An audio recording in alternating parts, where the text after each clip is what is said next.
بسم اللہ الرحمن الرحیم۔ السلام علیکم ورحمۃ اللہ وبرکاتہ۔ آج ہم پارہ نمبر 26 کے اہم نکات پڑھیں گے انشاءاللہ تعالی۔ اس میں کل 6 حصے ہیں۔ نمبر 1 سورہ الاحقاف مکمل۔ نمبر 2 سورہ محمد صلی اللہ علیہ وآلہ وسلم مکمل۔ نمبر 3 سورہ الفتح مکمل۔ نمبر 4 سورہ الحجرات مکمل۔ نمبر 5 سورۃ القاف مکمل۔ نمبر 6 سورہ الذاریات مکمل ابتدائی حصہ۔ سورہ احقاف میں کئی باتیں مذکور ہیں۔ تو نمبر 1 ہے کہ والدین کے ساتھ حسن سلوک کیا جائے، اس کا بیان ہے۔ جب بھی حسن سلوک کی، نیکی کی کوئی بھی ایسی بات آتی ہے، خرچ کرنے کی بات آتی ہے، تو سب سے پہلے والدین کا نام آتا ہے، اور آخرت میں بھی حقوق العباد میں سے سب سے پہلے والدین کے حقوق کے بارے میں پوچھا جائے گا۔ پھر حمل کی مدت کا بیان ہے کہ وہ 6 ماہ ہے۔ زیادہ تر تو 9 مہینے ہی مدت ہے، لیکن 6 ماہ میں بھی بچہ پیدا ہو جائے تو بیوی کے اوپر شک نہیں کی جائے گی۔ پھر قوم عاد کی شرارت اور ان پر آنے والے عذاب کا تذکرہ ہے کہ ان پر ایسی ہوا چلی کہ اس نے سب کو تہ و بالا کر دیا۔ پھر جنوں کے ایمان لانے اور اپنی قوم میں دائی کی حیثیت سے کام کرنے کا بیان ہے، یعنی دین کی دعوت کا بیان ہے۔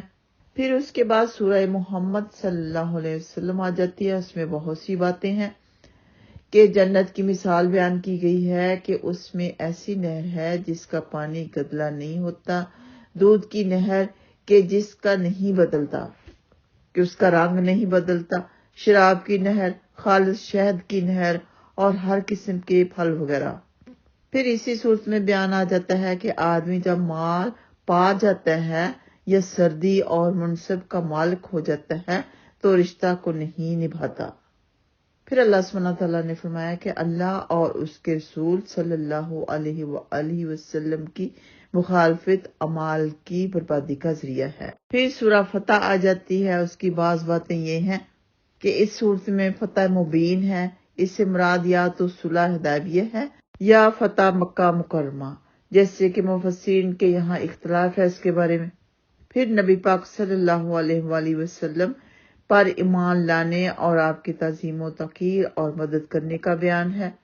پھر صلح حدیبیہ کے بعض حالات کا بیان ہے۔ پھر نبی پاک صلی اللہ علیہ وآلہ وسلم کے خواب کا تذکرہ ہے کہ آپ صلی اللہ علیہ وسلم مسجد حرام کی زیارت کریں گے۔ پھر صحابہ کرام رضی اللہ تعالیٰ عنہم کی بعض عمدہ صفات کا بیان ہے۔ اس کے بعد سورہ حجرات آ جاتی ہے۔ اس میں کئی باتیں بتائی گئی ہیں۔ نبوت اور رسالت کا مقام بتایا گیا۔ پھر 2 جماعتوں کے درمیان اختلاف کی صورت میں اصلاح کی کوشش اور بغاوت کرنے والی جماعت کے مد مقابل کھڑے ہونا یہاں تک کہ وہ راہ راست پر آ جائیں، اس کے بارے میں ہے۔ پھر سماج کو تباہ کرنے والی بعض صفات کا بیان کہ ان سے بچنا چاہیے، جیسے غیبت، چغلی، بدگمانی، سخریہ یعنی کسی کا مذاق اڑانا، برے القاب سے خطاب وغیرہ۔ پھر سورہ قاف کی چند باتیں یہ بتائی گئیں۔ قیامت کا بیان کہ مرنے کے بعد دوبارہ زندہ کیا جائے گا۔ پھر قوم نوح، اصحاب الرس، سمود، عاد، فرعون اور اخوان لوط کی تکذیب کا بیان ہے۔ پھر جہنم کی کشادگی اور جنت کی قربت کا تذکرہ ہے۔ پھر آخرت کے بارے میں ہے کہ آخرت کے میدان میں کس طرح لائے جائیں گے اور مشرکین کو کیسے عذاب شدید میں ڈالا جائے گا، اس کا بیان۔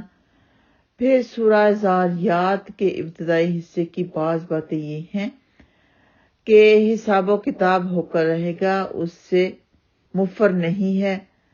پھر متقیوں کے بعض صفات کا بیان کہ وہ رات میں بہت کم سوتے ہیں، سحر کے وقت استغفار کرتے ہیں اور اپنے مالوں میں سائل اور محروم کا حق فراموش نہیں کرتے۔